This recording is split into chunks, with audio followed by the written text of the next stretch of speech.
following podcast is recorded and produced by Emerge, a media creators co-op.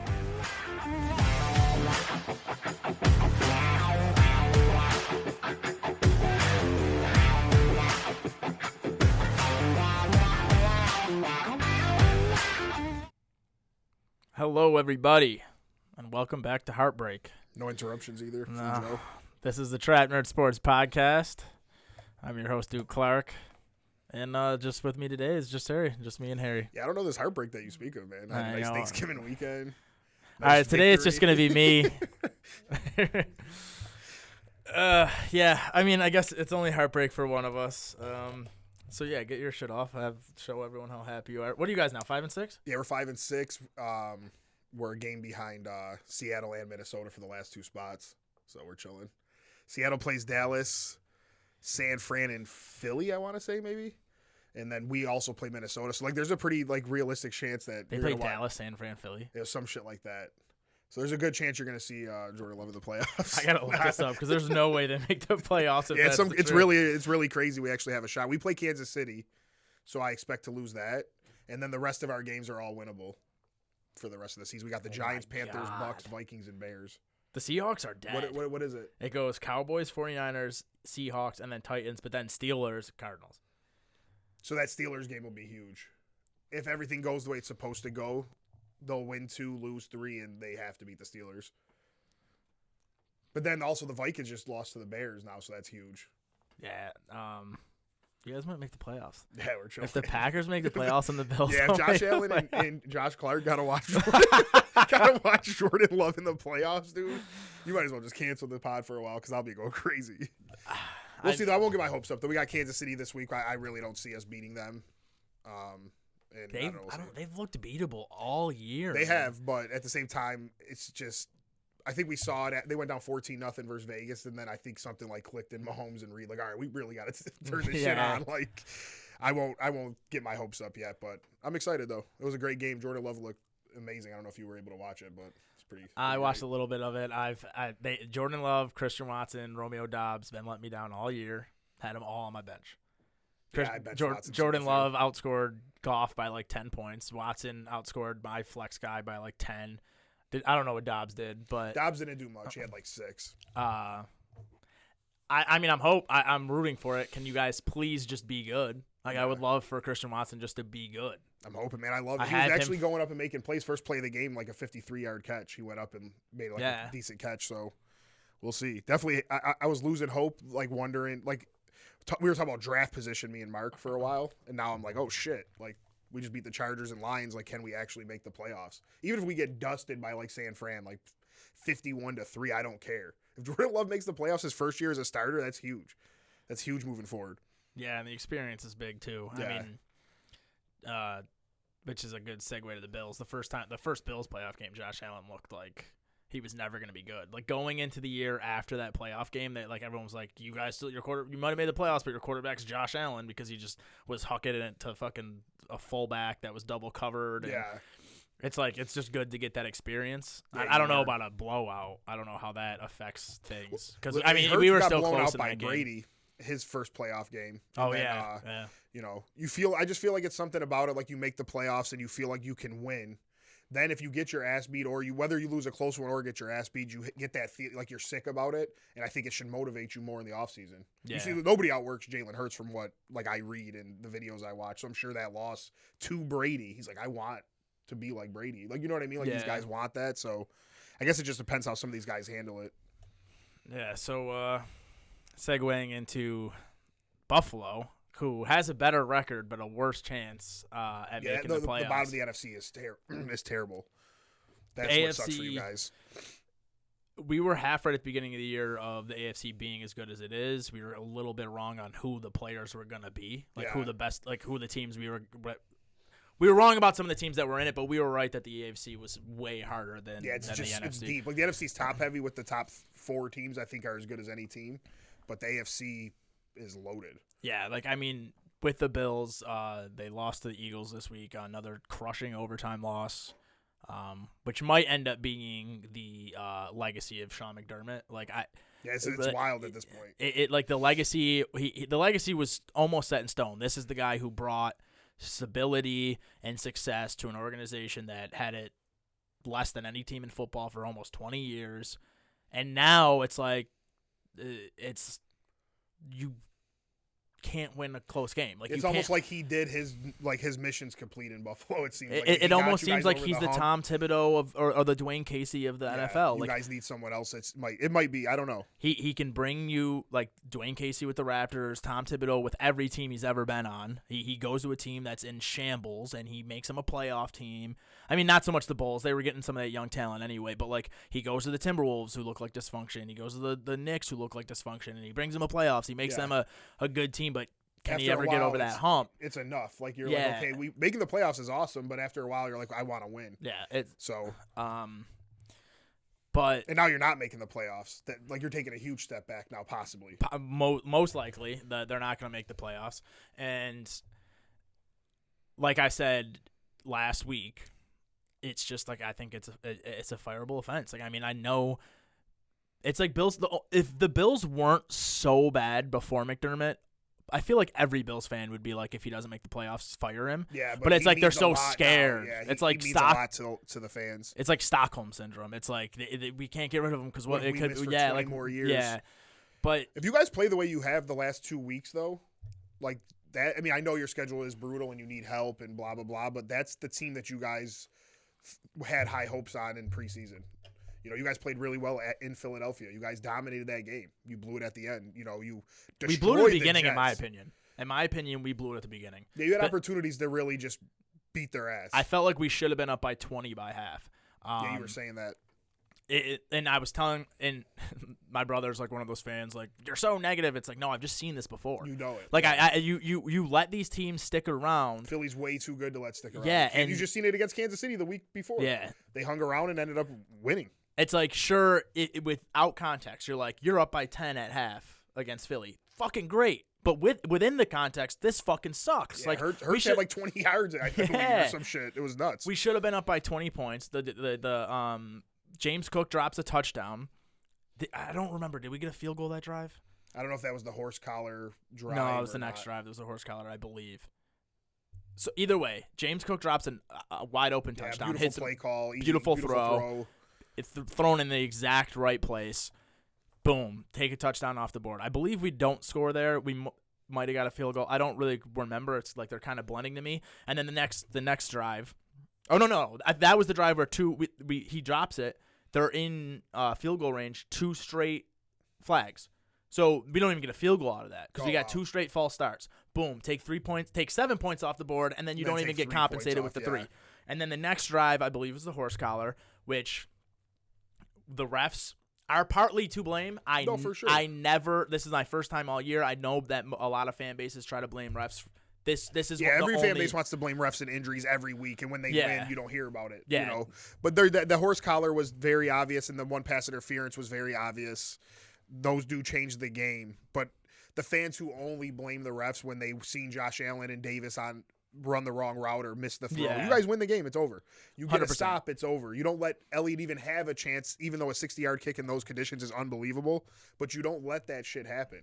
Yeah. McDermott's not coming up with the stops that he needs to come up with. It is a mixture of things. So I'm not saying it's the ref's fault because good teams get over those things, but just for this game specifically, that ref, I forgot his name. The Was Eagles, it Hockley? I think so. Maybe. The Eagles are now 5-0. I don't know if they beat the spread against us, but they're 5-0 regular, like money line 3. I think the spread was 2.5. I think. Yeah, the spread was probably like 3.5, but people were buying that shit down. Yeah. Like I'm sure if you had Philly, you won money. So they are now 5-0 against the money line, and maybe 5-0 against spread. Could be 4-1 against spread, whatever. With this same referee. Those stats should be looked into. They should. It's the same thing with the Scott Foster thing. There's no way Scott Foster should ever be able to ref a Chris Paul game, and he even said they had a meeting. That's something else we could talk about later. He just ejected him last game. Yeah, that's what I mean. Yeah. And they already had a meeting prior to that, so that definitely is something the leagues need to look into. How are these refs? There's no way it's just a coincidence. No. I mean, I guess Philly being 5-0 on the money line could be a coincidence because they're good. Yeah. But then you see some of these calls that weren't made. I don't know. That's, I guess, a different topic, but... Yeah, I mean, all right, so what I'm not going to do is completely blame the refs, But for the first time all year, I'm going to put some of the blame on the refs. Sure, you take away those points from the James Cook thing and the flags. The next drive, you come down, you miss an obvious horse collar that puts us on the 5-yard line or something crazy that close to the end zone.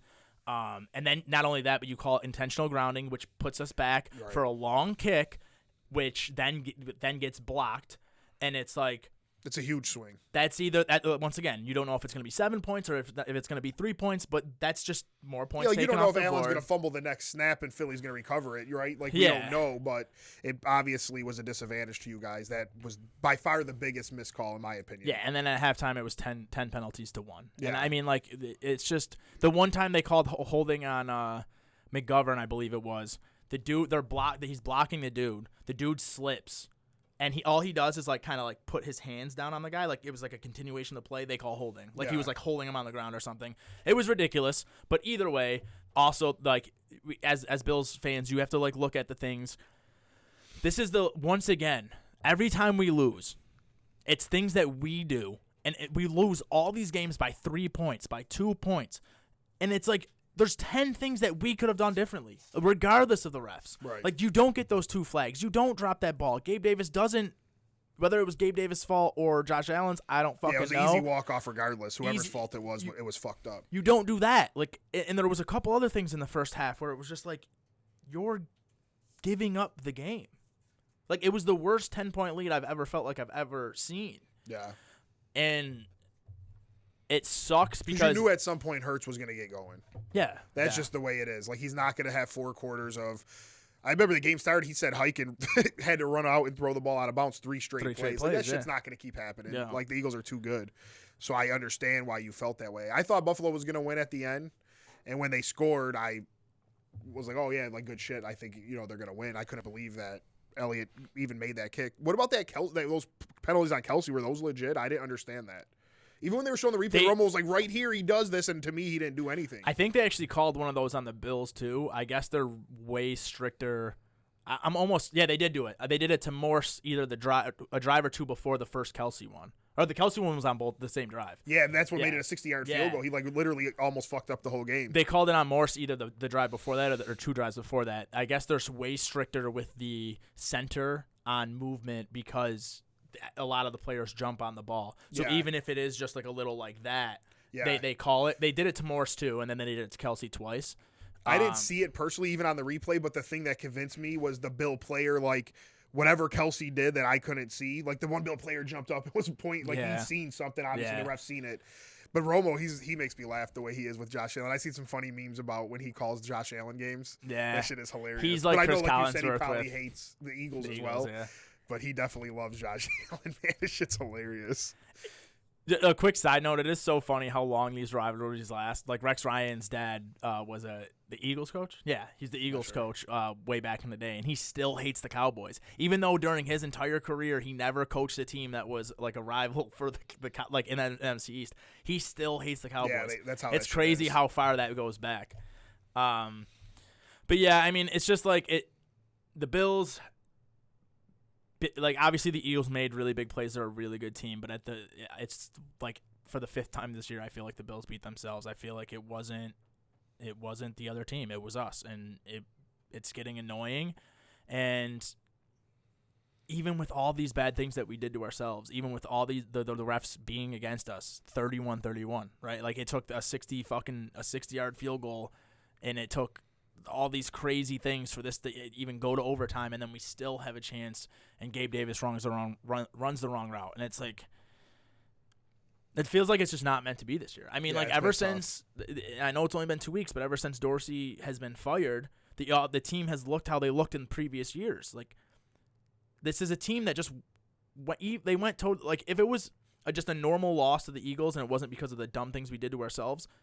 How many people are upset about that? Yeah, nobody. Like, who's upset about scoring 31 in Lincoln Financial and losing in overtime to the best team in the league? Best team, yeah. It's the Patriots loss, it's the Jets loss, and the Denver loss that really matters. This loss would mean nothing. You guys literally would be almost celebrating it like a win. Like, oh, shit, we proved we're good enough. A couple calls didn't go our way. We lost to an NFC team, no big deal. But now you're outside the playoffs behind Denver, who beat you somehow. you're in a spot like, wow, we lost to New England. Like, literally at the end of the year, like, we could be sitting on this show and like, oh, the Bills didn't make the playoffs. Why? Oh, we lost to Zach Wilson and Mac Jones. Yeah. That's why. And Russell and Wilson. Even Russell Wilson. That's why we're not in the playoffs. Nobody's going to talk about the Eagles game. No. Nobody cares. I mean, they care, but it's like you guys played well. You guys showed you were one of the top teams. Yeah, if you look not record-wise. If you watched us play the past 2 weeks, you'd be like, that's one of the Super Bowl contenders. Yeah, if you You'd literally be like, just started watching football then with no outside knowledge, there's no question you would think, like, wow, Bills and Eagles probably will be in a Super Bowl rematch. Yeah, like this would be sick to see again in the Super Bowl. Like and that's the team we are, and that's the most heartbreaking part about it, is because I truly believe that is the team we are. And it's too little too late because we wanted to hold up. Like, Dorsey, we just wanted to keep giving him another shot.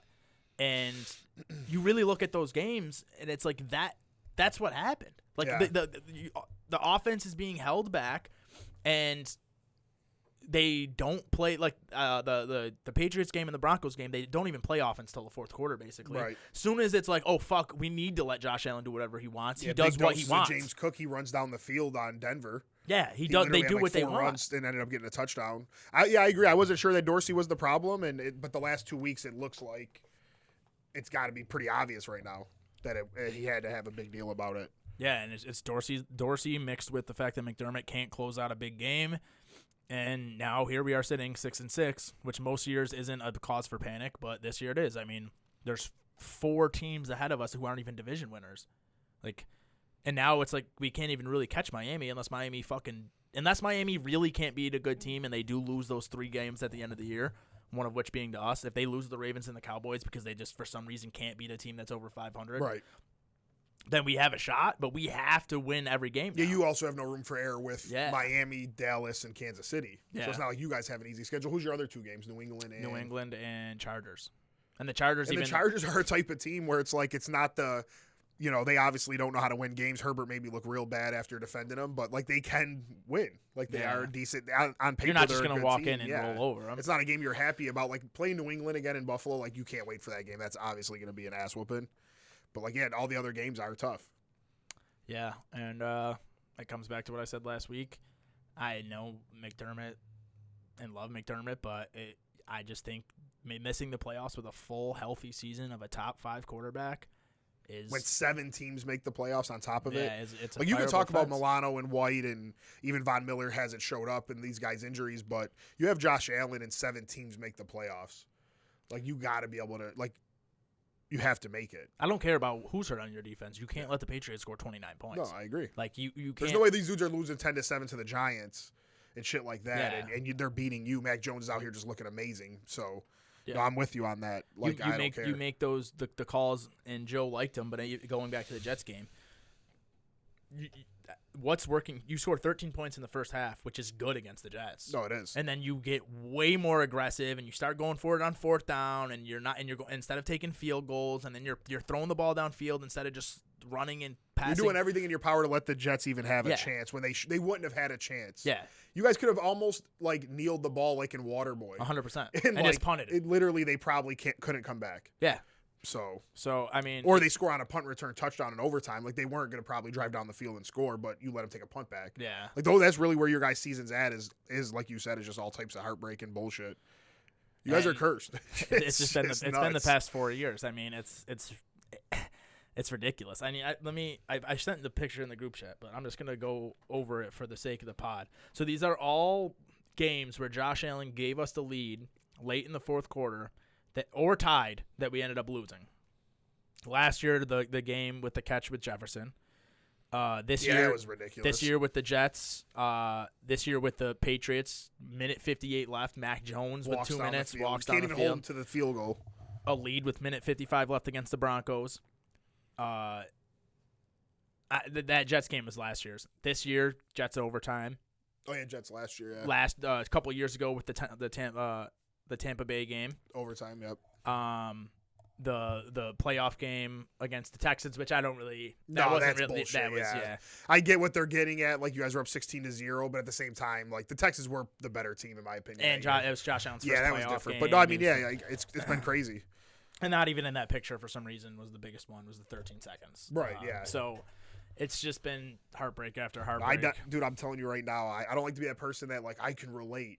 But literally, like, since I've been a fan, I've watched the Eagles get a 4th and 26 to Freddie Mitchell to go on and beat the Packers.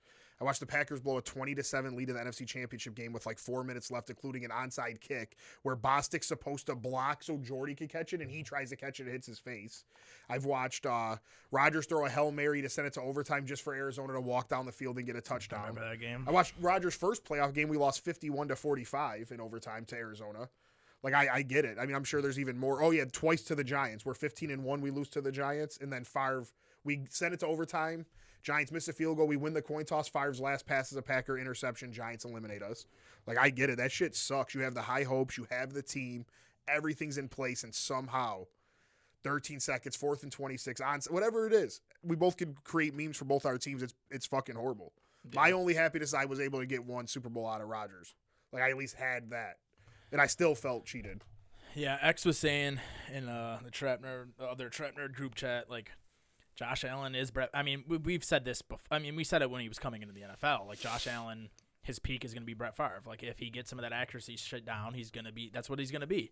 And you just need 1 year to click. I mean, Brett Favre had the 1 year where it all clicked, where he didn't make the bad interception. And we've seen him do it fucking 15 times. We've seen Brett Favre literally take away your guys' chance and the Vikings' chance at a Super Bowl that was crazy more times than you can count. But one time it clicked. One time he he went didn't to make two that Super Bowls. Yeah, won one and lost one to Elway being heroic. And then he's a 3-time MVP.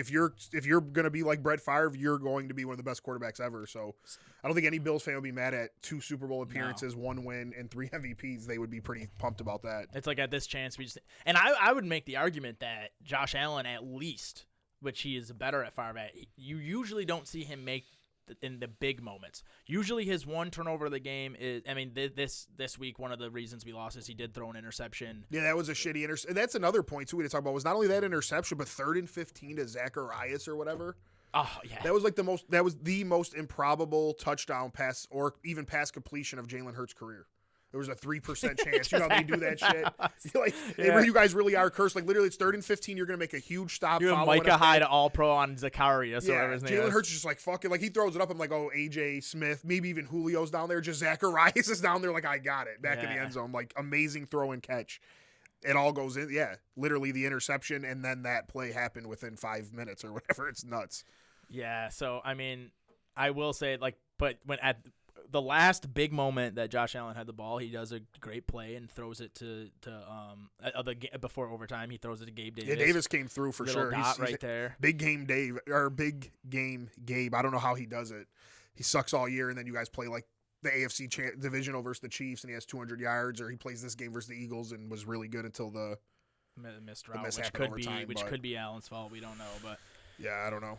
It was a great game to watch if you weren't a Bills fan. I mean, that was one of the best games. As much as I've not enjoyed the NFL this year, that game was fun. The weather, the teams, like just that shit was awesome to watch. Just was unfortunate for you guys.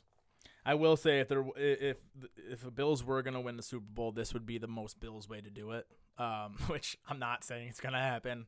But like just to be out of the playoff picture and then ring off wins. That's how a lot of teams do it, dude. Against the Chiefs, Cowboys. You get hot, you get in there, you're playing your best football, you have nothing to lose. There's almost like no pressure on you. That's Rodgers' only Super Bowl. Big Ben's got him like that. Both of Eli's. Were both of Ben's like that? Was he a wild card both times?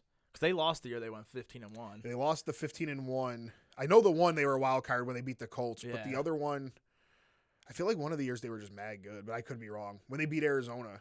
What were they that year? Weren't they really The Seahawks was a wild card year. Let me see. It's going to bother me. Yeah. But, yeah, I mean, this would be the most Bills thing of all time is to, like, let everyone give up hope on the season just to come through and do what they need to do. I mean, they need to win every game to win 11 games, and that's what it's looking like. Brady won as a 5 seed with the Bucs. Oh, with the Bucs, yeah. So even, like, in recent years, we're still looking at some of these teams that just get in. Because the Saints won the division. They were 12-4 in the second Super Bowl. That's what I thought. I thought they were one of the best teams, and Arizona was the miracle story. But no, I mean that's the way it is. It's just like March Madness. It's like any of the sports that are 1-game playoffs. If football was like basketball, hockey, and baseball, like I'm convinced Brady would maybe not have a Super Bowl, and guys like Rodgers and Manning and Breeze would have them all because you're not beating them 4 out of 7 times. Well, no, he would have the 2 over the Giants. I think.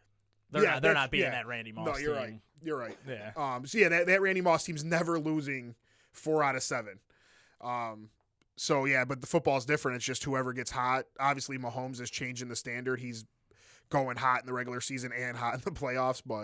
And I think this year it's going to be more top heavy. But I can see like Baltimore, Jacksonville, the way Kansas City has played. I don't see it as these. Like if Burrow was in, I wouldn't have counted him out. I don't count Miami out, even though you guys do bring up the fact that they haven't beaten anybody. I get it. They haven't won a playoff game in 20 years or whatever.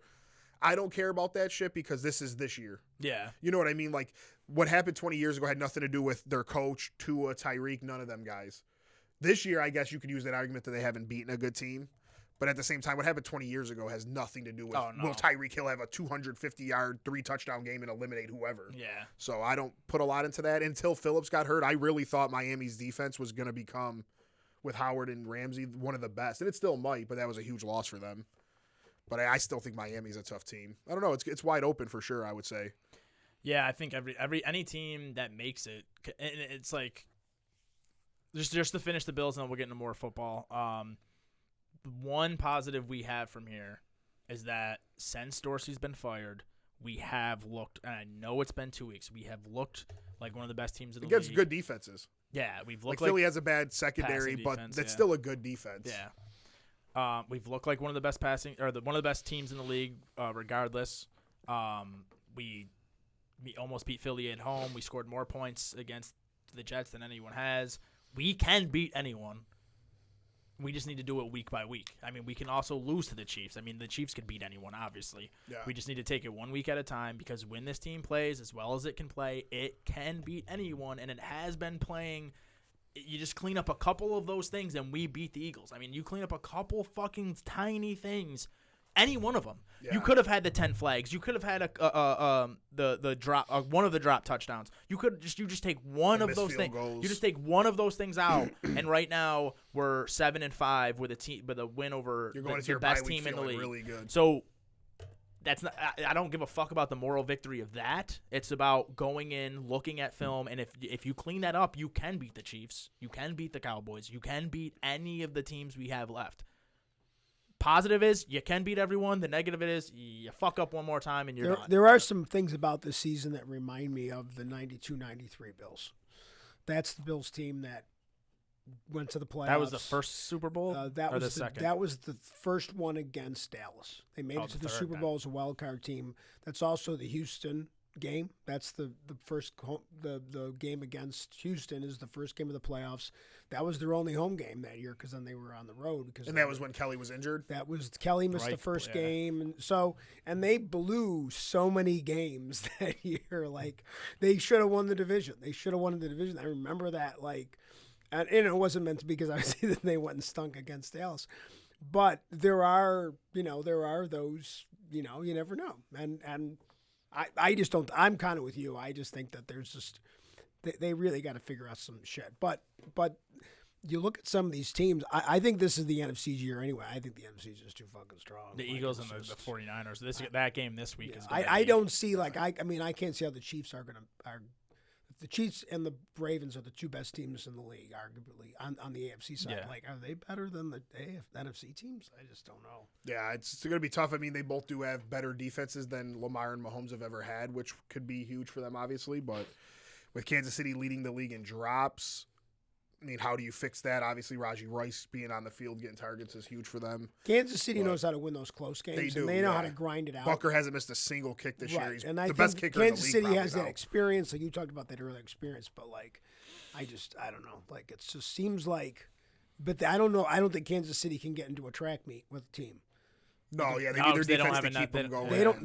They're not going to score. They've got to keep it close this year. Like, and they have the defense to do it, of course. They do. It worked out well for them. We haven't really seen them play like the Ravens, and they obviously couldn't keep up with Philly, and this kind of way it is. Yeah. I mean, it's definitely it's one of those years where Mahomes and Reed are going to have to be like Belichick and Brady. We're now kind of like, I don't think they're going to win it this year, and then somehow they do. Yeah. Right. But I would agree. Like, these other years, to me, like, there was no question who the best team was Kansas City, especially when they had Tyreek and Kelsey, like, that shit was crazy. But no, I agree. This is a weird year where if the Bills did sneak in, or any of these teams, they can get hot, beat Baltimore. Definitely has to prove it to me personally. Yeah, same. As good, their defense is really good. They run the ball. They do all the right things you want to do in the playoffs. But I don't know. I don't believe in them. I think I believe in Jacksonville. They're like more. Dallas. They haven't gone deep enough in the playoffs to prove to us that they can handle exactly. really tough games. Baltimore and Dallas are two of the best teams, but I don't view them that way. Am I really going to think they can win the Super Bowl? But I thought that with the Nuggets last year in basketball, so we got to see. Yeah, I mean, I know I said we were going to finish with the Bills. I just know if the Bills make the playoffs, the teams, no team's going to want to play them. No, everybody's 0-0, and all that other shit don't matter. It's a new season. That's what people forget. All that extra shit's gone. I don't mean, would you rather play the Bills or would you rather play the Texans? As well as C.J. Stroud's been playing, he's still Denver, a rookie, no Indianapolis. experience. Yeah, I'm good. Pittsburgh's the one team that I'm curious of because they fired their coordinator as well and immediately break the second longest streak in NFL history of not getting over 400 yards. Yeah. The fact that they did that, it's like, oh shit. And Pickens got none of it. Freiermuth did on my bench. Freiermuth, and he's a beast. They got to keep him involved. Pickens had a couple nice plays. I don't know. I mean, do I believe that Pittsburgh's just going to make a run? Probably not. But if this new coordinator does have something special built up, then yeah, why not? I mean, their defense is really good. And other than that, though, Denver, Indy, and fucking Houston, and Cleveland. Those teams are in the playoffs. Fuck, man, I don't see how those teams do anything. Yeah, I mean, if you're the Ravens, you're coming off your bye. You would get a double bye. You'd rather play one of them 10 times over before you played the Bills. Yeah, that's the thing, and that's just to really finish it off. That's the most heartbreaking part. If we don't make the playoffs, I know that right now we are one of the best teams in the league, and it's just because of that shit that happened before. You're gonna watch Gardner Minshew in the playoffs. Yeah, that sucks. And you could say, well, they played. You know what the fans are gonna say? They only played one more game than us. They got beat 41-10, and we got a better draft pick. It's like you don't. I don't give a fuck about that. You don't feel that. You don't feel happy I with would that. like that if our quarterback, if we had no quarterback, I'd be like, fuck it. Sucked. Yeah, you're like the Patriots right now should keep losing games. Yeah. They're happy that kid missed a 35-yard kick. Yeah. Let's go lock up Caleb or Drake May or do what we got to do. But the Bills don't feel that way. They don't care if they get a couple extra picks and miss a chance at a Super Bowl. There's no way. I don't even feel that way with Jordan Love knowing my team's not winning the Super Bowl. I want that motherfucker in the playoffs. Yeah. So. But yeah, just so Frank Reich got fired. That's a big thing. 1-10. There's rumors that he, along with McCown, wanted C.J. Stroud, and ownership and stuff were the ones who put Bryce Young there. The ownership came out and said everyone in the room wanted Bryce Young, which we know is not true. We know McCown. We know McCown we'll did see it. You soon. Yeah. So maybe he meant everyone at the top. McCown's just the quarterback coach. Maybe he meant GM and everything. I can't see Frank Reich wanting Bryce Young. And it probably does hurt him coaching too week to week because he doesn't believe in this kid. And he's got to watch Stroud do what he does. And, that has to mentally take a toll on the whole team. Bryce Young probably knows his coach don't fuck with him. Yeah. The coach don't fuck with him. And it is a shit show. You watch DJ Moore carry the Bears last night, by far their best player. And then there's the rumor came out a few weeks ago that the Panthers were looking for a receiver. It's and then somebody said, I wonder if DJ Moore's available. Because it's how stupid are you? You're looking for a receiver. You had one. You gave all that up to trade up and take the wrong player. Looks obviously right now the third of the three. You rather have taken Richardson as well over him. So, yeah, that team's – I would hate to be a Panther fan right now. Yeah, and as Frank Reich, I don't know. I've always liked Reich. As a head coach, he's just left too much to be desired. But as an offensive coordinator, he's I feel like he's always been really good. He was the offensive coordinator for the Eagles last Super Bowl. The year with Foles, right? Yeah. Even though he's a bit older. He's like a McDaniels. Those dudes are good offensive coaches. They're just not good head coaches. They're probably not good leaders. Yeah. But they're definitely deserving of, an OC job. Kind of like, what's his name, Bill O'Brien? Yeah. Or whatever his name is. He was with the Texans. I hated him as a head coach, but he's a good coordinator for sure. Yeah, so hopefully Frank Reich's got a little bit of local ties, like we were just talking about earlier. Hopefully he can get another job because I feel like he was kind of like what did you expect from this team? Yeah, it was if he wanted Stroud on top of it, then you really feel bad for him. Yeah, because they would have been better. Yeah, clearly. I mean, C.J. Stroud's playing elite football. Young's playing like a rookie. But even if I just don't. It's tough because you draft these guys number one. Obviously, you want them to play, you want them to get reps, but at the same time, it's we're just gonna throw this kid out there with no offensive line. Adam Thielen's his best weapon, which of course Adam Thielen looked good. to but he's begin the slowing year, down but he's too still now because he's older. old. Yeah, Like, you really just want to throw him into that situation. It's almost like, but you couldn't just let your team suck because of how much you gave up for him. And it's just like, you're making terrible decisions as a franchise. There was not a quarter. Even C.J. Stroud, I mean, he looks great now, and if we knew he was going to be this, sure, give up everything you gave up to get him. But coming in, there was no – everyone was pretty, like, much in agreement that next year's the quarterback class. So you give up fucking as much as you gave up to get him.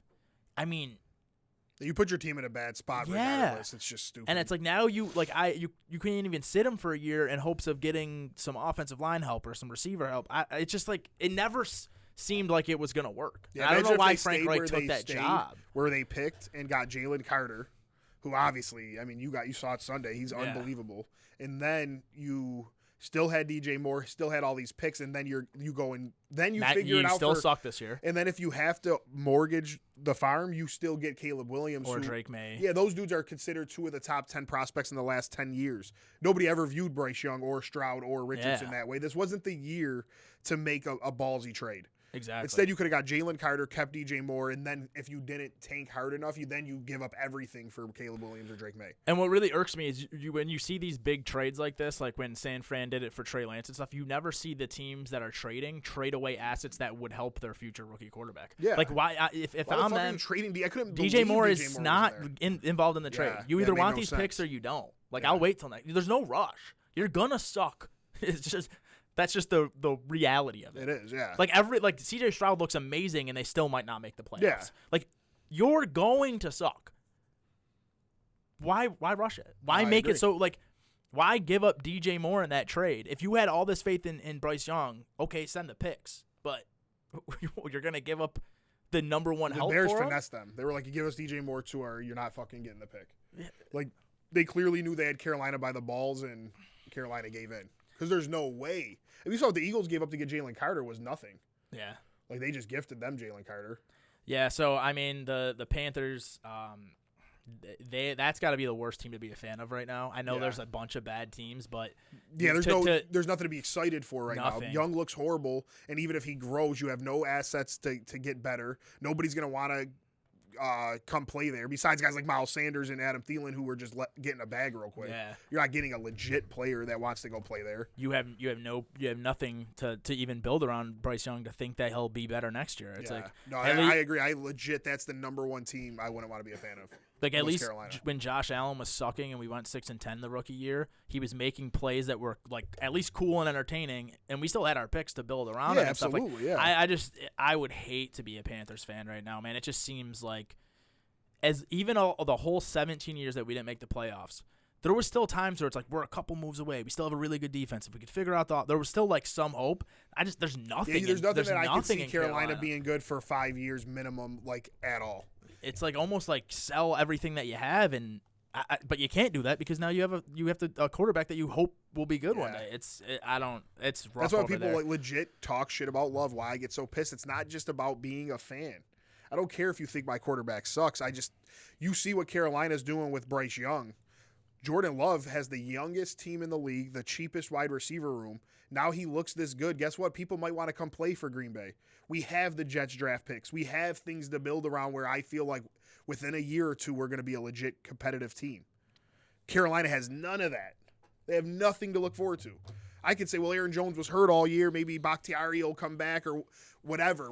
Aaron Rodgers drops off the salary cap and whatever it is, the draft picks. I have a lot of things where I'm excited to be a Packer fan. I'm like, wow, this might work out. As a Panther fan, you have nothing. You have nothing. You're like, oh, it's Chuba Hubbard and Miles Sanders. No. Any good young receivers? Mingo looks bad. Maybe he'll be better. You have nothing. Hayden Hurst is your tight end. Your O-line sucks. I don't know. They really are in a horrible spot. Their defense, like the one thing that kind of looked good at the beginning of the year, can't stay healthy. I'm sure they're not trying to play hard for this team. And they're tired. They're on the field all the time. Yeah, I can't see. If they turn it around within 2 or 3 years, I would be very impressed and shocked because that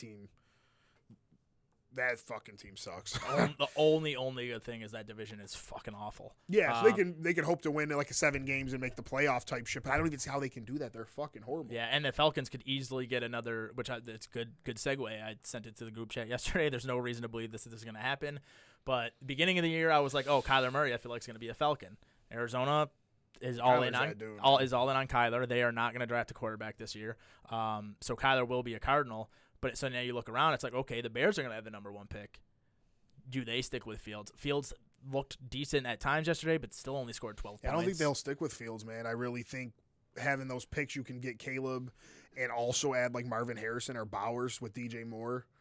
I don't know. I mean, maybe they'll look at it like, okay, we will draft Bowers and Harrison or some shit like that and really load up Fields, but then you risk not ever getting your quarterback.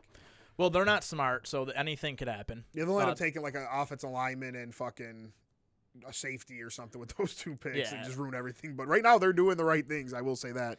Maybe besides not taking Carter, I think was real stupid, but they wanted to protect Fields.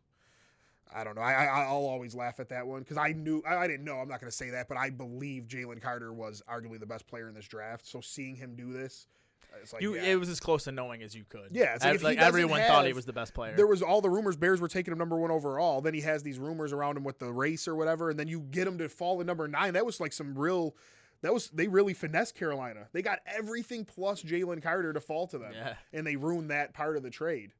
But we'll see. I mean, I don't know. I could see the Bears taking a quarterback though. Well, that goes down to my argument that if you can get something that is not common in the league, you just do it. I get drafting Darnell Wright because you do want to protect Justin Fields, but at the same time, you have Jalen Carter there, and there's maybe 3 of him in the NFL, and they're not going to leave their team, and if they do, you're going to be paying them $25 million a year. Draft him. Yeah. Figure out right tackle later. There's a bunch of decent right tackles in the league. I get if you think Darnell Wright's going to be an all-pro at one point. If he pans out and ends up being an all-pro, we can look back. But I agree with you. There's enough serviceable guys that you can get there. There's not nearly enough Jalen Carters. Exactly. I mean, that's whatever. But I think this is why all logic says they're going to take a quarterback and trade Fields, and I think the Falcons would be a good place for him. Yeah, I would love for Fields to go to the Falcons. I think they'd be fun. He's not worse than Ritter, as bad as he might be. No and it gives him a good – solid situation with weapons to see if he can be good. So I think it's the best for both worlds. What would you think he would cost? Like a second? I think you still need to give up a first for him at least. Like you're not talking multiple, but the thing is, if these teams know that's where the Bears are going quarterback, then they could have like leverage on him. But if the Bears play it right, then I guess I could see, because it seemed like Atlanta, if they win the division with Ritter, they might be willing to pay more. Like, damn, we're actually closer than we thought, and our division sucks. But that'll be interesting to see. I wonder what's going to happen with Cousins, Dobbs. I mean, Dobbs just played horrible, but if he continues to play well, leads them to like a playoff win or something, like what happens with moving forward? I don't think you can really stick with Dobbs as like a franchise guy.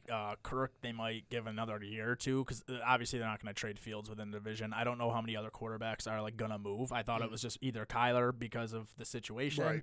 And then same thing with Fields. It's like the reason I think you have to get rid of Fields and you have to go with one of these rookie quarterbacks is because having an elite quarterback on a rookie contract is a cheat code. It led to 2 Super Bowls for the Chiefs. It was the closest the Bills ever came to a Super Bowl. The Bengals almost won the Super Bowl. Like, that is the cheat code. You can overpay at other positions because you're paying $30 million less than the other elite teams for your guy. Yep.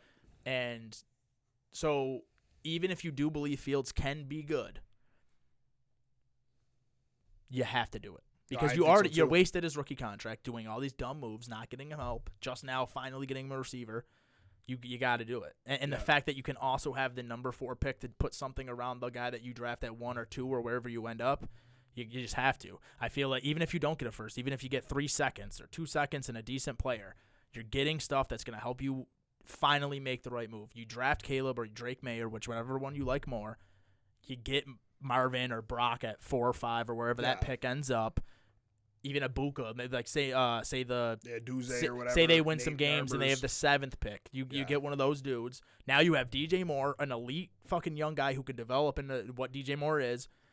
And you get all these picks that hopefully you can build some offensive line or whatever. You have to, in my opinion, you have to do it. You have to trade Fields, and I would love to see him in Atlanta because I'm not sold on him, but I do believe he's better than.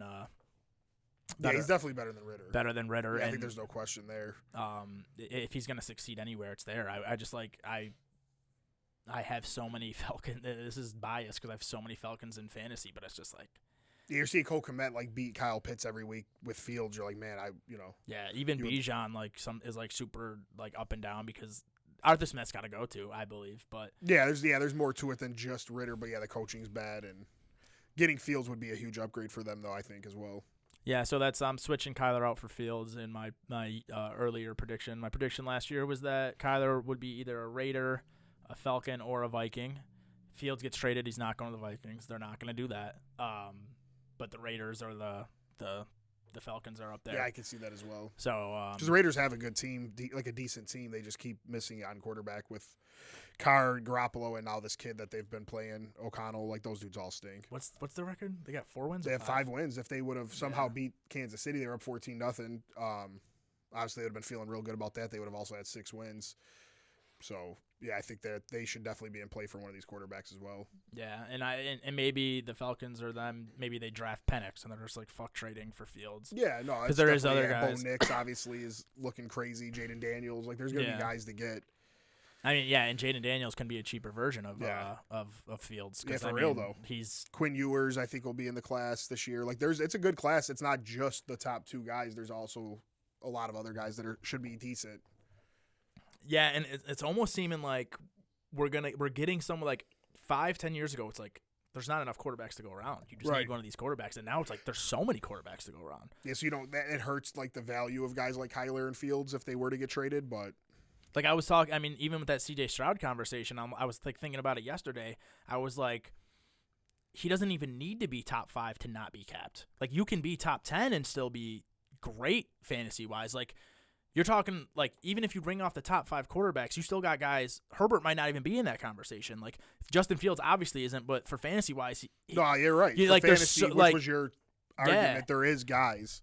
And I mean, I'm not talking fantasy, but like just correlating. It's just like there's so many guys. Like, what if Drake May and Caleb Williams both pan out? Like, what if Justin Fields goes to a team like Atlanta and I don't think he has a chance now at ever being in the top 6 or 7 guys, but like there's so many fucking guys now, which is insane. Like, it's usually the hardest fucking position to fill, and now it's like every team might have a guy, or 20 teams might have a guy that could win a Super Bowl. Like, but yeah, I mean, it's kind of exciting. But it's also like the Patriots are probably going to get Caleb or Drake. Yeah, it's scary, yeah. They're going to like fire fucking Belichick. They're going to hire like Lincoln Riley and Caleb, and they're just going to be like great for another 20 years. It's fucking annoying. But we talked about the Chiefs a little bit. They look like something clicked for them. It could just be because the Raiders suck, but you're getting Raji Rice on the field more. He had a big game. Looking like one of the best rookie receivers. Yeah, which he has all year, but they kept limiting like his snaps and his routes and his targets. It's like, Scantlin can't catch the ball. Sky Moore hasn't made plays. Tony now was hurt, which probably was good for Raji Rice. They just need to get him the ball. Yeah. He's a good player. He catches the ball. He's good after the catch. He's fast. I don't know. I mean, I think it's simple. That's him and Kelsey have to have the most targets on the team. And Pacheco had a great game, too. They have to rely on the run a little bit more than probably years past, but Pacheco's a monster as well. Yeah, and then after that, the biggest game was Texans Jaguars. Jaguars came out on top. Huge road win for them now, 2 games up. Because if they lost, they would have been tied and been swept by Houston. So Lawrence is starting to play like the guy we thought he would be. Ridley's finally starting to come out. Ridley's showing up. ETN's been quiet, but like football wise, he still had some big plays. Their defense, that's the Josh Allen that needs to be talked about. That dude is just a monster. And it's always the big times of the game. He'll have no sacks the whole game, and then it's like 3rd and fucking 8. Yeah, in last the fourth drive quarter, he had 2 sacks on Stroud and a ton of pressures. No, Jacksonville's really good. I don't know if they can make a run this year, but their time's coming if they keep doing the right things. And Lawrence is only going to get better from here. So I think the Jags have. I don't know. I would like to be I mean, I root for the Jags, but like as an actual real Jags fan, it's going to be fun for them for a while, in my opinion. They're going to compete, especially that division. I mean, I guess Stroud can take from them, but like I don't see the Colts or Titans being that good. I think the Jags are going to consistently win the South for like Lawrence's whole career for the most part if he's healthy. I don't know. I think it's going to be a rivalry. I think that D'Amico Ryans is that guy. Yeah, they play D'Amico for Ryans is that guy. But they gave up their picks as well. Yeah, but it's just this year, right? Oh, is that it? Oh, that was last year, this year, and like picks. a second. Yeah. In 2 seconds. It was last year second, this year second, I believe. And this year's first? Last year's first, this year's first. They got a second last year, and I believe they get a second this year. Okay. I believe. So that's not horrible. But I do like that Jacksonville will be adding another young piece that can pan out while Houston has to wait a year. That's true. Like it's nice for them if they can keep that gap because there still is a gap right now. It's not huge, but I do think Jacksonville's better. I think you don't like Houston's wide receiver core. I think those guys are real. They might really be legit. Nico Collins is eating. Tank Dell's great. Tank Dell's fucking great. Yeah, so I mean, it might be a mixture of both Stroud and those guys being good. Singletary looks revived.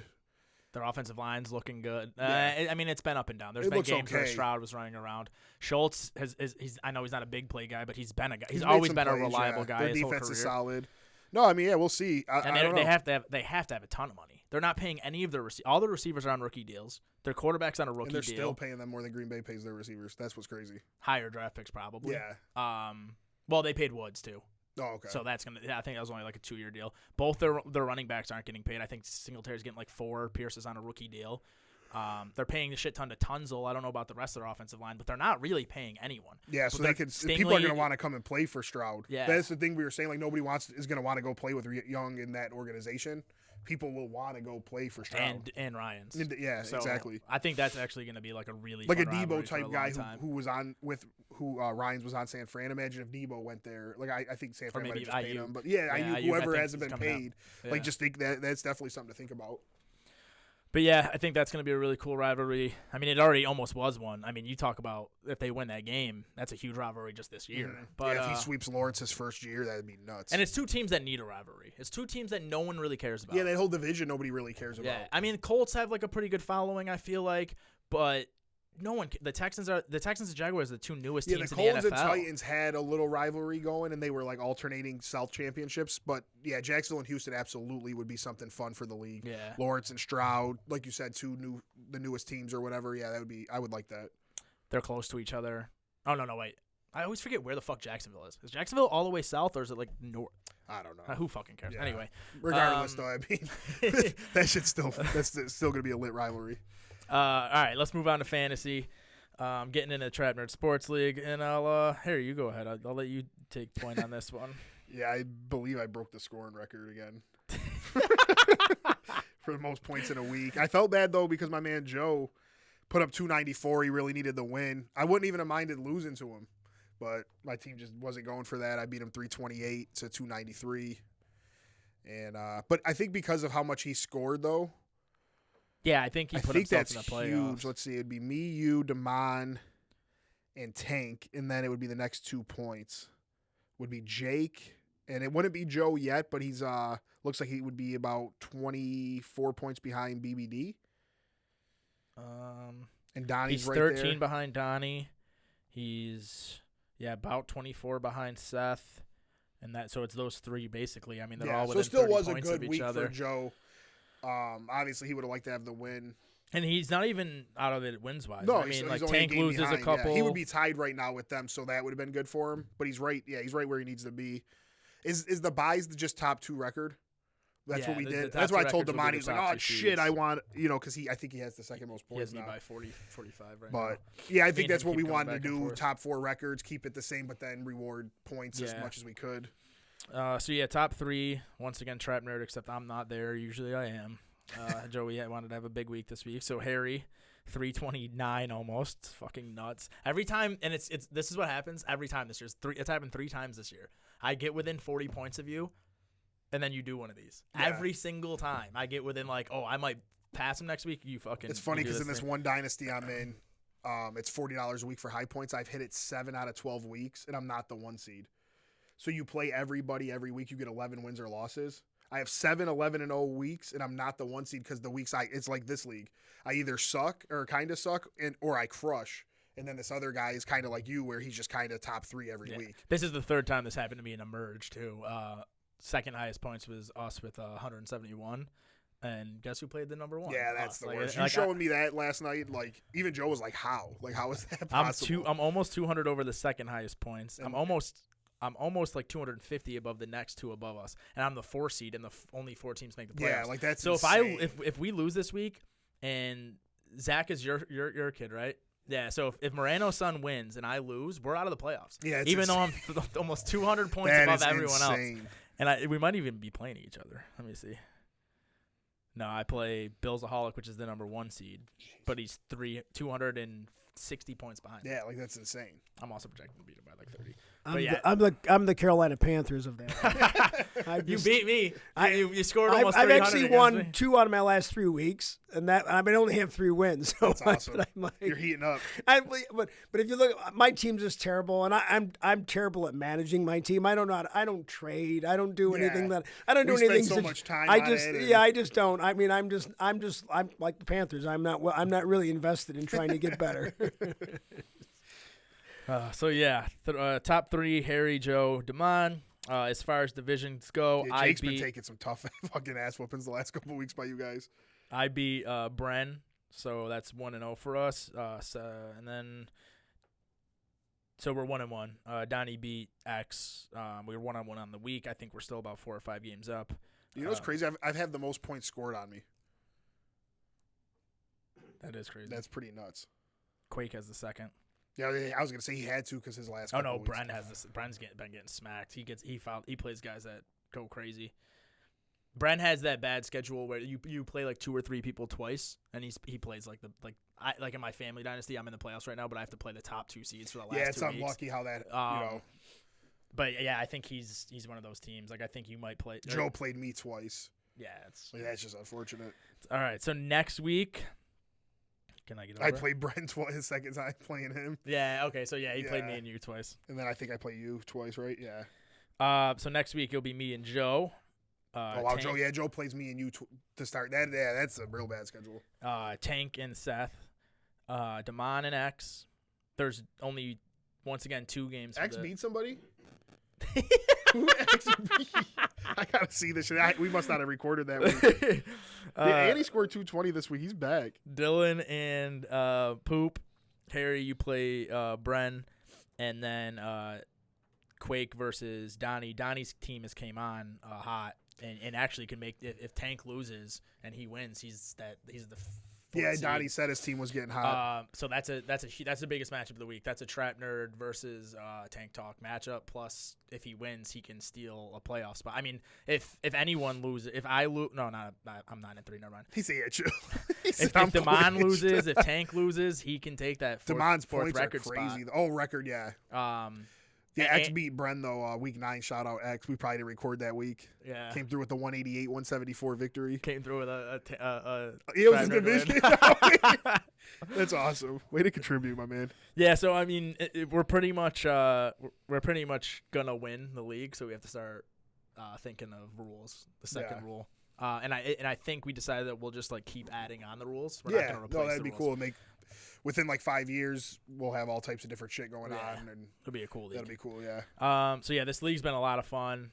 Me and Joe each had to get a pick 6 against each other. Oh yeah, last week fucking Bland got who Bland? Damon's got Bland. He broke the record. He had the 99-yard. No, he had. Holland had the 99-yard. Yeah, that was crazy as hell. Bland got like a 40-yard touchdown or maybe something even like longer. that. I got a short one from Jordan Brooks versus the Niners. Yeah, and then I watched Joe. I just happened to have the Saints on. And I watched Jesse Bates grab it, going like 80, 90 yards. I'm like, oh, shit. At that point, I thought I was going to lose. That's unreal. Because that's a 35-point play or some shit. He had so the Holland play was 33 points. So yeah, that was an interception, had, 99 yards, and a touchdown. Bates had 35 after, so he must have had like 5 or 6, but like it was a huge play. I was like, holy fuck. Yeah, this league is a ton of fun. If you guys listening, I highly recommend you do a defensive players league like this. Yeah. It's like you're never out of the game.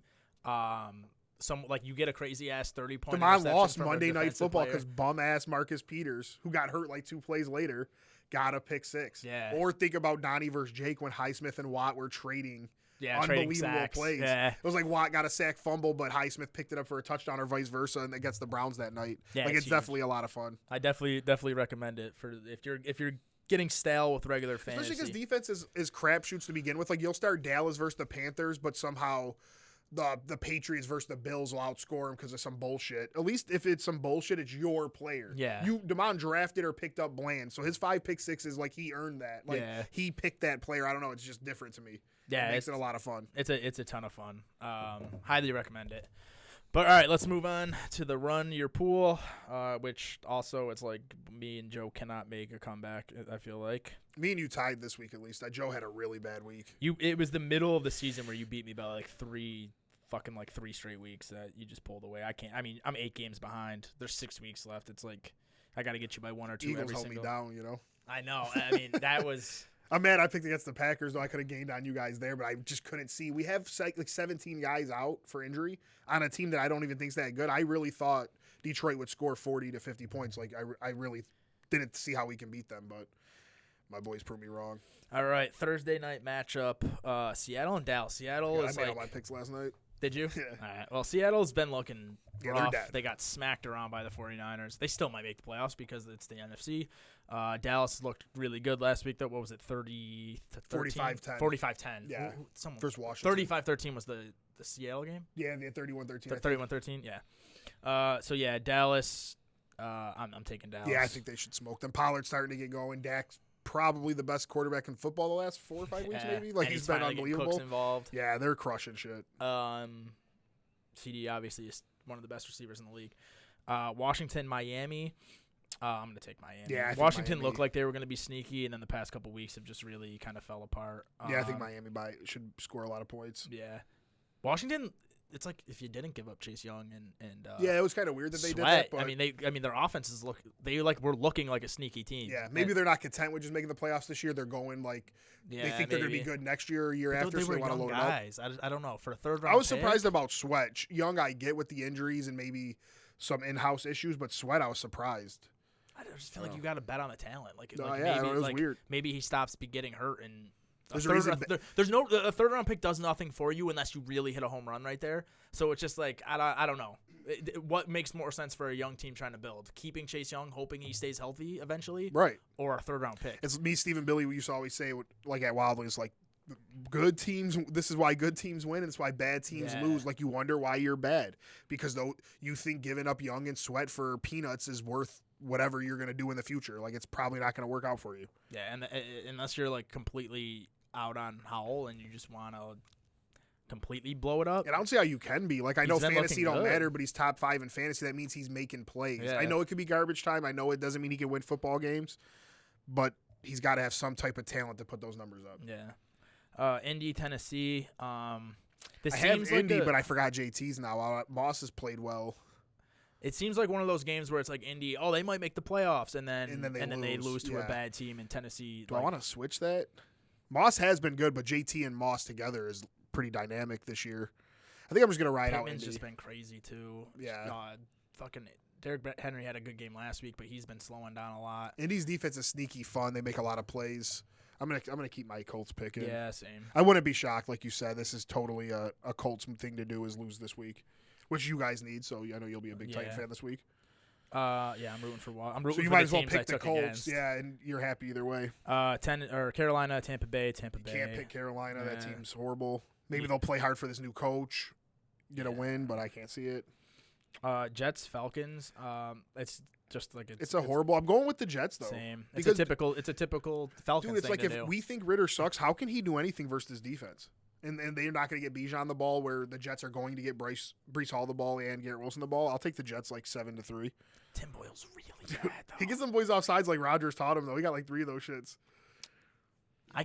We didn't talk about it. I wanted to, but the Rodgers thing, holy shit! What? The players that he made the Jets go get, he might have ruined that team. He literally did Green Bay a favor because he said, "Okay, I'm gonna leave with my drama, my big salary cap, and I'm gonna take all the players I made you guys get that sucked." Like we're playing. I don't even know his first name, but Heath that we drafted had like 3 for 50. That would have been Cobb or Lazard.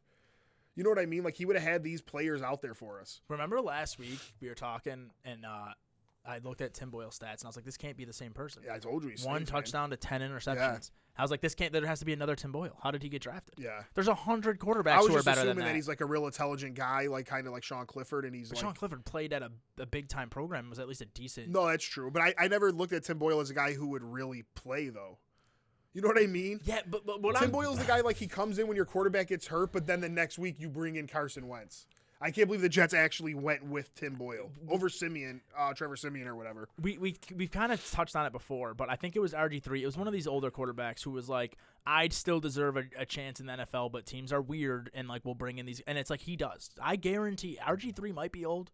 I know his career went downhill after injuries. I would rather have RG3 start RG3 a game would take off his the fucking tuxedo on College game day and be better than Tim Boyle. Like how Josh Dobbs didn't know the playbook. Those dudes are just better. They're athletically gifted. They're just better football players. Like Tim Boyle stinks. So like not even counting the veterans who are out of the league that probably should have been in the league for another 3-4 years. There's got to be 100 quarterbacks who didn't get drafted who are better than Tim Boyle in college. Yeah, I know, it's nuts. And the fact Flacco's that about to start for Cleveland, like they might actually be good with Flacco. The fact that the Jets, I don't care if you're Tom Brady in the middle of your prime.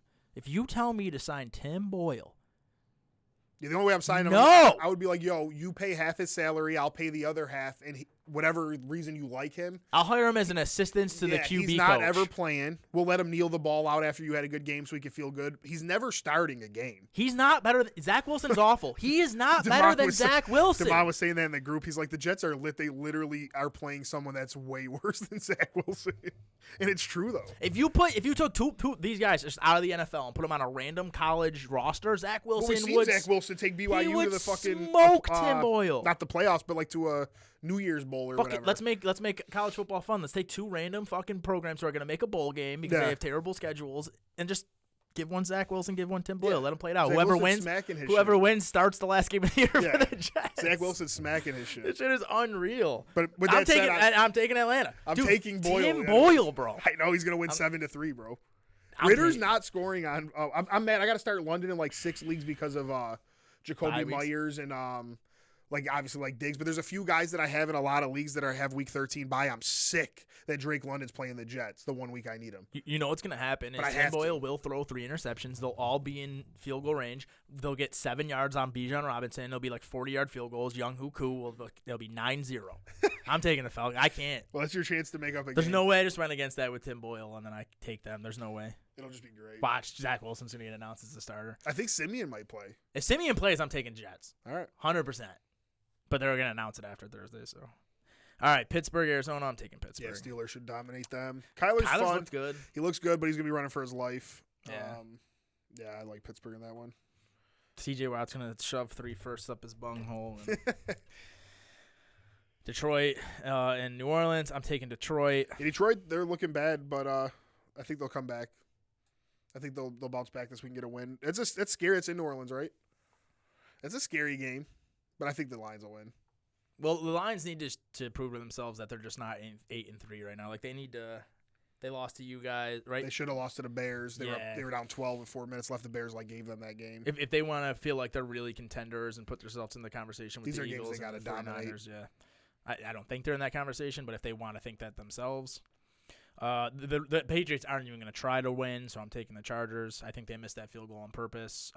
The Patriots suck. They are better than a Tommy DeVito. They're Giants smart team. though. Yeah, they are better than the Giants. They know what they need to get back. They see Tua, they see Allen. They know Rodgers will be back there. They know that they can't win these games. So, as bad as Herbert's been at winning games, he'll get this one. It kills my soul because I really just wanted the Patriots just to beat the Giants, just so Caleb. I'm praying that the Bears take someone who the Cardinals trade back to someone who's not the Patriots.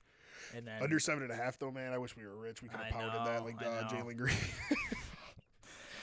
Denver, Houston. That's a good game. That is a really good game. I'm gonna go Houston. 2 teams fighting for the last spot. Houston's at home. I think Stroud's better than. I think they have the better quarterback. I think they have the better receivers.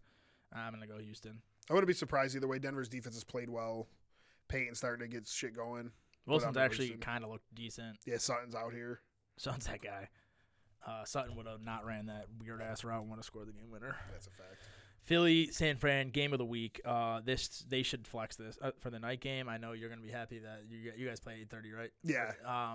But the fact that this isn't prime time is. Well, it's because these certain TV stations reserve a game. I know. And I'm sure this was the one that Fox or whoever reserved. I'm going to go the 49ers. I think the Eagles beating Dallas, Kansas City, and Buffalo, amazing 3-game stretch, all tough, hard-fought wins. Well, San Fran's been coasting.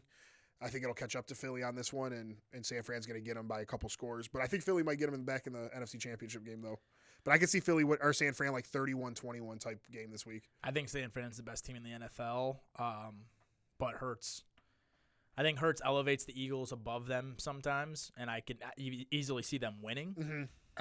But I think San Fran's the best team in the league. If Purdy plays like he looked amazing. Yeah, if he's halfway decent, takes care of the ball, like obviously San Fran has the best roster around him. Yeah, I we feel see like Jimmy G go to a Super Bowl, who I think Purdy's a lot better than.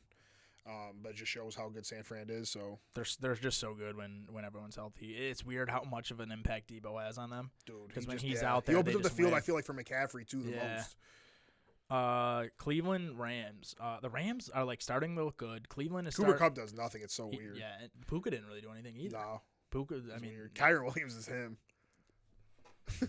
Nothing. You guys laughed at me when I put all that money on him in the TrapNerd League. Nothing makes me want to kill myself more than dropping him in a dynasty league. Yeah, I'm gonna go the Rams though.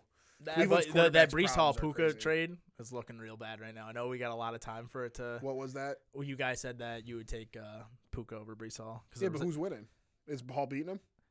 I know Hall's had some big games since then. Puka the past couple. I mean, Puka got saved with a touchdown last week, but he had like 20-something yards. Puka had like 80 yards last week. He almost made me lose to Steve. Not this week. 2 weeks ago. Yeah, he had like 80 yards and a touchdown. I think 3 weeks ago then. I know he's been struggling. He had like two. He had like 2 catches and a touchdown 1 week.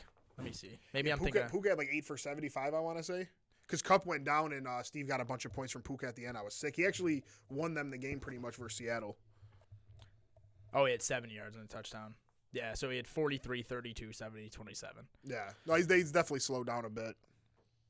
Yeah, I mean, he might be beating Breece, but I just think Breece is going to be better next year. Moving forward, when they improve their O-line and get Rodgers back, I mean, yeah, I'd rather he's on his second year after his we'll ACL. see. I mean, Puka's still the man.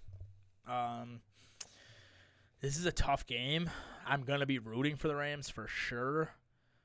Is it still DTR playing? He's got to get cleared first. It might be Flacco. What happened with the Browns this past week? Yeah, it's Mac by Denver. Yeah, it was 30 to 29-12 or some 29-12. shit. I'm going to take the Rams. Cleveland's D's good, but now Myles Garrett's out. His arm's in a sling. He's out? Yeah, I think so. He felt a pop in his shoulder. He said he's in a sling. I can't just see him out there fucking playing football. He was going to win Defensive Player of the Year probably too. Well, now Bland has to because he broke a record. If you break a record, you automatically win. But you don't think Watt's going to win it? Wow, Garrett had more sacks than him. Really? I'm almost certain. I swear. I think Watt had played. I think Watt had 2 sacks this week and might have passed him. No, I swear Danielle Hunter. Oh yeah, no, he's up there too. Tied T.J. Watt yesterday. You be hating on T.J. Watt? I'm not hating. I swear to God, I'm not hating. I swear to God. Garrett's a half behind. Yeah, I think T.J. Watt had 2 sacks this week though, right? Let me see. Yeah, he did. All right. Yeah. Myles Garrett was the league leader coming into this week. Yeah, Garrett had 0. Yeah. That's funny though. So basically, whoever wins that was going to. But you're right, Bland might get it with breaking the record. I can't see them giving it to him just off that, though. We would have to see his other stats. I mean, you look at that Gilmore year, he led the league in interceptions, but I don't know. Bland doesn't let a lot of yards either. If he has the stats with it, then I'm cool with it because he's on one of the best defenses. I think he's only allowed 250 yards receiving all year, plus broke the record. I don't know. I just feel like the sports world falls for novelties like that. And they don't want to give the same guy the award. We said, LeBron and Greek and Joker can literally win MVP every year. Russell Westbrook won it when I feel like Harden deserved it, but it's okay. You were wrong about that. But I don't think so, but.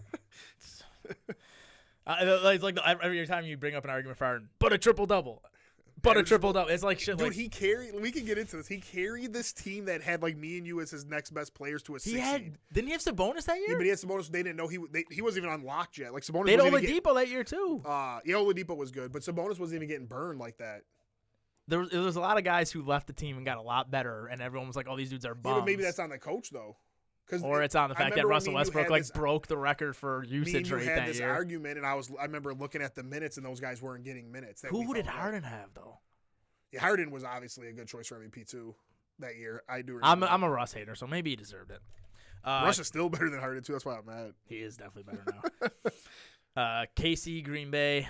I want to root for you guys. KC I feel like they unlocked themselves. I feel like Rashi's gonna. Yeah, I think they're gonna beat us too. Yeah, I think they're better. I didn't know we were home for that game though, because I was talking to my uncle about it. He's like, "Oh yeah, game's in Mahomes' first start in Lambeau or whatever," and I was like, "Oh shit, I didn't realize that. I thought it was in KC, but I don't think it'll matter." I got the Chiefs, unfortunately.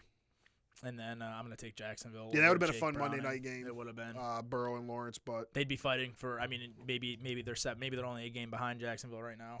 Yeah, it could have been a huge game. Now it should just be a dominant Jags win. The Bills got to root for the Jags there too. The teams that, if you're a Bills fan, you got to root for this week: Washington, Tennessee, Arizona. I would say root for Houston, but either way, that's not good for us. Root for the Rams. Root for Green. I mean, we're not catching Jacksonville, so root for Cincinnati. It's one of those years you're gonna be rooting for a lot of teams it's gonna be fun to kind of help you. Jacksonville, Cincy.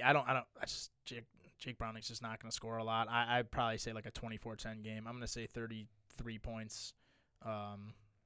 Just so it's not right on the 24-10 to 34 points. But, I'm gonna say 33 points for the tiebreaker in that one. I went I think 41.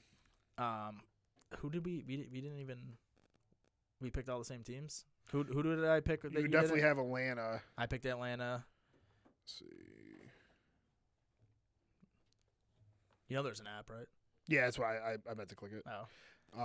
I have Dallas, Miami, Indianapolis, Tampa, the Jets, Steelers, Detroit, Chargers, Houston, San Fran, LA, KC, Jacksonville. So I could only get one on you this week. This dude, I guarantee Joe texts us later. I didn't get my picks in. Oh, no, you got him in already. You got him in. Oh, did he? Yeah. I was going to say I told him in the group. All right. Do you want to talk about basketball at all? Yeah, we can.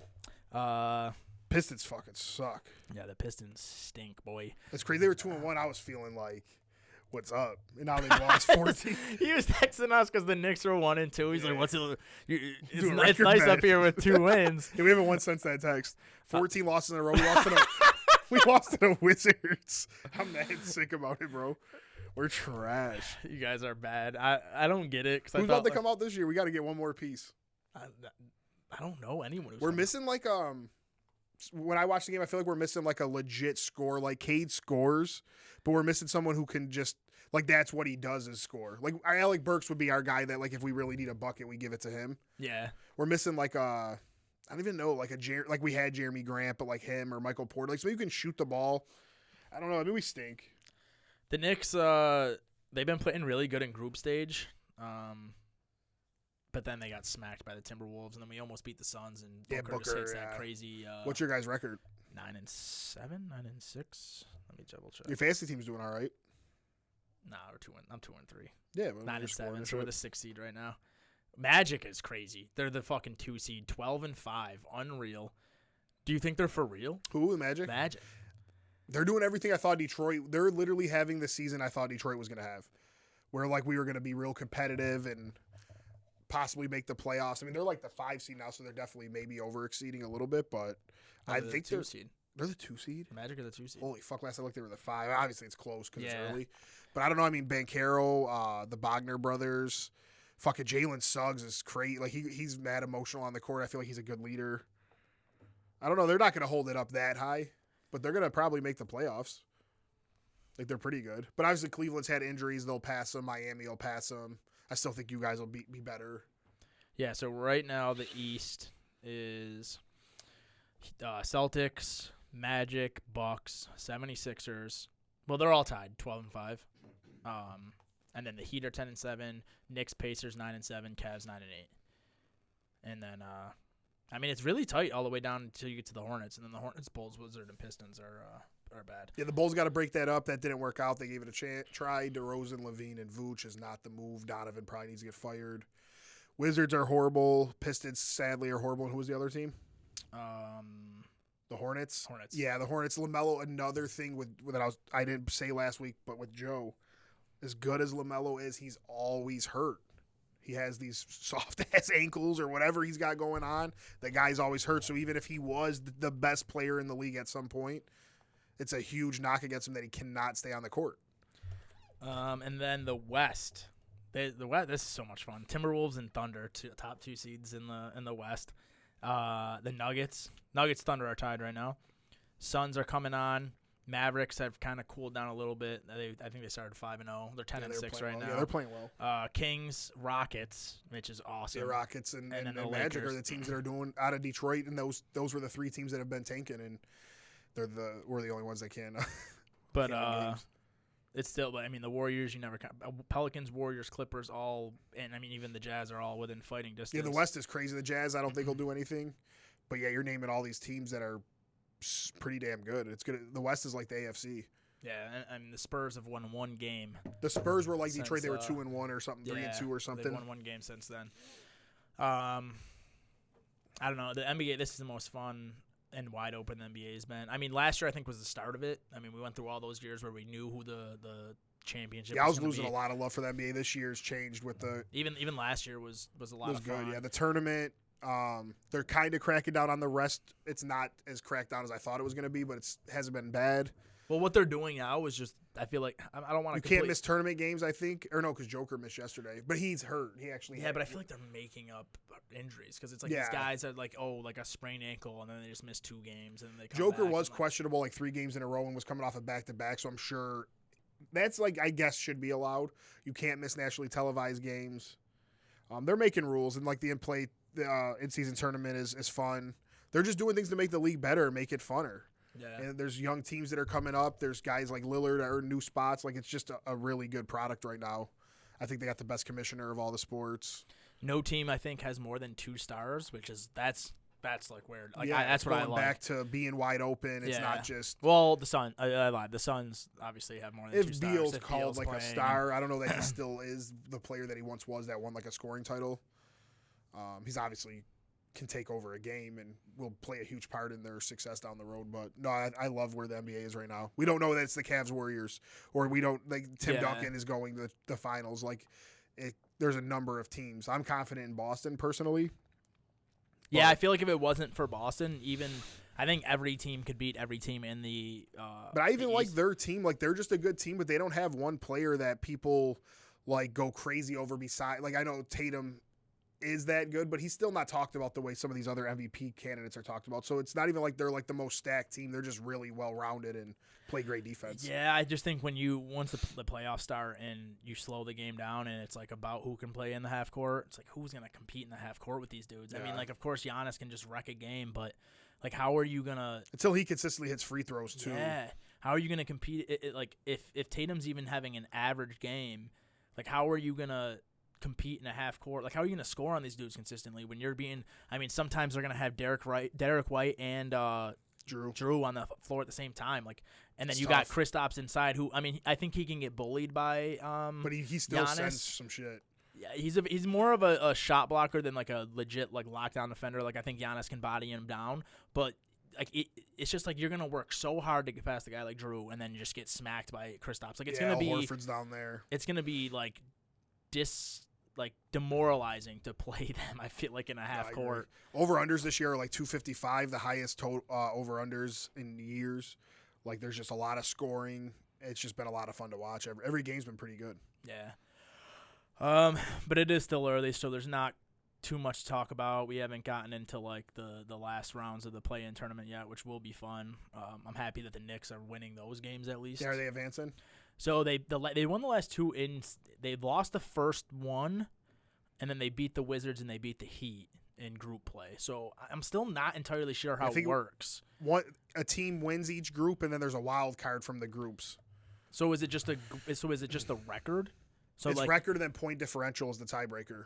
So it's not like and then like the playoff aspect of it starts. Yeah, like the other day, DeRozan was mad because Toronto scored at the end of the game. Yeah, and DeRozan like wanted to fight, and the coach was one of the coaches on Toronto were like, "Bro, this matters. This is the tiebreaker, dumbass." Like, that's how bad the Bulls are. Like, they don't even know like what's going on or the rules of the game. Like, Toronto wasn't just running up the score; they had to. Like, it's part of the tournament is the differential.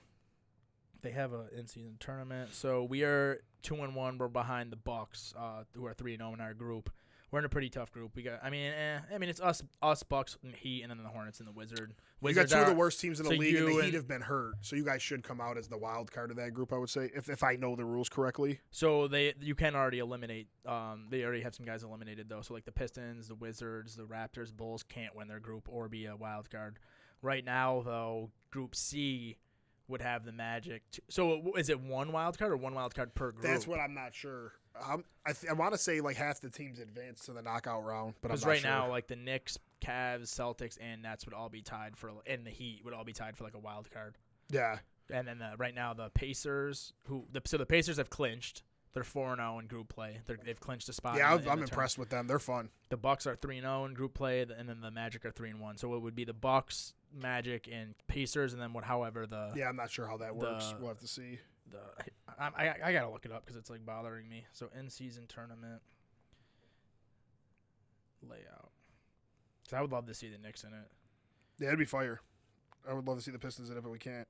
So in-season tipped off 5/3, blah blah blah blah blah blah. Group play. All 3 teams have been randomly drawn. JT's having surgeries, expected to miss the 2 weeks. Great. Hopefully I can win the first playoff game and it'll help me. 1 game against each opponent in its group with 2 games at home, 2 games on the road. 8 teams will advance to the knockout rounds. Is that for each side or is it 4 from each? I think it's probably 4 from the West. Yeah, I'm not sure how that works. So the team, the best standing in group games, play in each of the 6 groups and 2 wild cards. The team from each conference with the best record in group play that finished second in this group. So 1 wild card per group. So right now there's 5 teams in the East tied for the wild card spot. But there's 2 more. Each team has 2 more games of group play. Which would be what, Friday and Tuesday? Or no, tonight's Tuesday. Tonight's Tuesday one and Friday. Of them. The Knicks play, I think, the Heat. The Knicks play the Hornets, which is good for us. Oh, good shit. So probably no LaMelo either. I don't know though. And then Friday's what, the first? No, yeah. Still not group play. But that's your last game then. Each team plays 4 games. 4 games? I thought. Yeah. Oh yeah, 2 at home, 2 at. You're right. Yeah. All right. Yeah. I think it ends tonight. Okay. I'm pretty sure. So we'll know everything we need to know after tonight. Cool. Yeah, I'm looking forward to it. I'm looking forward to once the tournament itself actually starts. Like the 8 teams that make it. Yeah. I think that's gonna be, and it's mixed in with the West, which I think is really cool. I think that's about it for sports, man. It's time to eat. College basketball starting. College football is getting. The college basketball had some real good tournaments. Purdue took over number 1. They won that Hawaii tournament. Kansas looks really good. I thought Tennessee looked really good, and then the fourth quarter they just collapsed against Kansas. But this college basketball, same thing as the NBA, wide open. I mean, even with how bad Tennessee played, they only lost by 10 to Kansas. Even if you look at the odds, the favorites plus 1,000 or some shit. Yeah, that Connect guy or however you say his name on Tennessee is a baller. I don't know if Tennessee's that's gonna be the team I'm gonna be watching a lot. Yeah, you like their team as the season goes on. They smacked Syracuse, I think. Yeah, so it's getting big. NBA college basketball are a little too early to be super important. College football, which is why I like this in-season tournament because it gave early season excitement. One thing, I mean, Caleb Williams, you probably saw his last game as a college player. I don't know. I don't think he's going to play in a bowl game. I don't see why he would. But the way he cries and shit after every game, he loves this team so much, he should play if he wants to sit there and cry all the time. No knock against it. Yeah. I love the emotion, but there's people out there who think it's a front, and if he sits out the bowl game, it seems like it might be. Yeah. Dude, you're crying all the time. Yeah. Go out there and win this game against Rice or some shit. And, I mean, not for nothing, Drake May has probably passed him in a couple teams' eyes. Maybe, but then he played bad against North Carolina State, so he ruined maybe his opportunity. But, I mean, what if Drake May goes and plays a bowl game and, smokes it? Yeah, Drake May's definitely You guys are nice. They really are fighting for the number 1 pick at this point. I mean, Caleb had it locked up to start the year, and now, I do feel now he won't even be a Heisman finalist, so. There's probably a couple teams who are Drake May, I'll take him over Caleb. Yeah. And then I think playoffs will be good. I like Washington and. I'm just excited for the 12-team playoff because there's going to be. It starts this year? I think 25. 25, yeah. The thing is, you're going to have Florida State might get screwed because their quarterback's out, so they might not even get a berth in there. Ohio State's going to have 1 loss and probably not make it. Texas potentially 1 loss and not make it. They're not going to put Ohio State in? I don't think Ohio State really has a chance because you're going to have Georgia. As long as they beat Bama, you move out Bama. Georgia, Michigan, the winner of the Pac-12 title game. Okay, that's 3. The 4th spot would go to Florida State, who they'll be undefeated, or Texas if they win the Big 12 championship. Loss, right? They have 1 loss. Wait, they automatically – I thought they don't get the automatic berth, though. They don't, but they're going to be ranked ahead of them. So if Texas wins another game, I can't wait for the 12th because I feel like Ohio State's a top 4 team. No, I agree. Just because you lose a rivalry game, that's insane. Texas' only loss would be Oklahoma, so it'd be like Ohio State losing their rival. Yeah. But then they would also have beaten Alabama on the road, and they would now win a game this weekend when Ohio State's at home.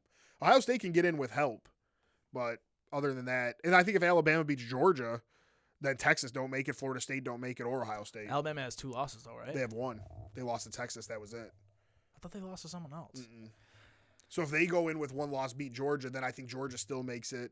Beat Georgia, Bama. Yeah, Georgia, I feel like has to make it at this point. Oregon or Washington and Michigan. That's crazy. But yeah, you're going to see a couple teams get left out. So it'll be when the 12 teams, it'll be nice. I'm excited to see Penix versus one of these really good teams. Penix ain't making it. I think Oregon's beating their ass. You think so? Dude, Bo Nix has looked crazy. Oregon's minus like 8.5. Like, they're on shit. They lost to Washington and are now minus 8.5 on a neutral site. They've been crazy the past couple Their weeks. defense is showing up. They got that defensive coordinator from Georgia is now their head coach, and that dude. Like, I want to see him play Georgia in the playoff and beat them. That'd be pretty sick. I think Michigan's going to win it all. I like the Michigan versus everybody mentality thing they got going on. They're crying and shit after games. And Harbaugh wasn't even coaching? No, he's back this week. They lost to Michigan without Harbaugh. Yeah. Ugh. All right, well, the college football we'll actually probably talk about starting these next couple we'll weeks. Do like a bowl pick'em. Yeah. A TrapNerd bowl pick'em. But other than that, I'm hungry. Thank you guys for listening. Yeah, man, it's getting to be that time and some sports. We're gonna be.